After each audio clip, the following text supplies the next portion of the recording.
நாடாளுமன்ற தேர்தலுக்குள் ஜாதிவாரி கணக்கெடுப்பு அறிவிப்பை தமிழக அரசு வெளியிடவில்லை என்றால் பிப்ரவரி 28ஆம் தேதி மாநாடு நடத்தப்படும் என்று தமிழக வாழ்வுரிமை கட்சி தலைவர் வேல்முருகன் தெரிவித்துள்ளார்.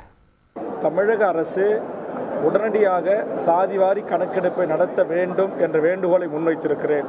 ஒருவேளை நாடாளுமன்ற தேர்தலுக்குள் அந்த அறிவிப்பு வெளியிடவில்லை என்றால் பிப்ரவரி 28ஆம் தேதி கடலூரில் லட்சக்கணக்கான மக்களை திரட்டி சாதிவாரி கணக்கெடுப்பு நடத்த வலியுறுத்தி மிகப்பெரிய ஒரு மாநாடை நடத்த திட்டமிட்டிருக்கிறேன் என்பதை தெரிவித்துக் கொள்கிறேன். மீனவர்களுக்கான பாராட்டு விழாவில் அமைச்சர் அனிதா ராதாகிருஷ்ணன் திடீரென எம்ஜிஆர் பட பாடலை பாடியது மீனவர்களை உற்சாகம் கொள்ள செய்தது. தூத்துக்குடி, நெல்லை மாவட்டங்களில் மழை வெள்ள மீட்பு பணிகளில் ஈடுபட்ட மீனவர்களை பாராட்டி பரிசு வழங்கும் நிகழ்ச்சி தூத்துக்குடியில் நடைபெற்றது. இதில் அமைச்சர் அனிதா ராதாகிருஷ்ணன், கீதா ஜீவன், திமுக எம்பி கனிமொழி உள்ளிட்டோர் பங்கேற்றனர். நிகழ்ச்சியில் திடீரென அனிதா ராதாகிருஷ்ணன் மைக்கை பிடித்து தரைமேல் பிறக்க வைத்தால் எங்களை கண்ணீரில் மிதக்க வைத்தாய் என்ற எம்ஜிஆர் பாடலை பாடினார்.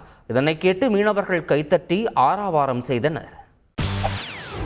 செய்திகளை உடனுக்குடன் தெரிந்து கொள்ள உடனே சப்ஸ்கிரைப் பண்ணுங்க.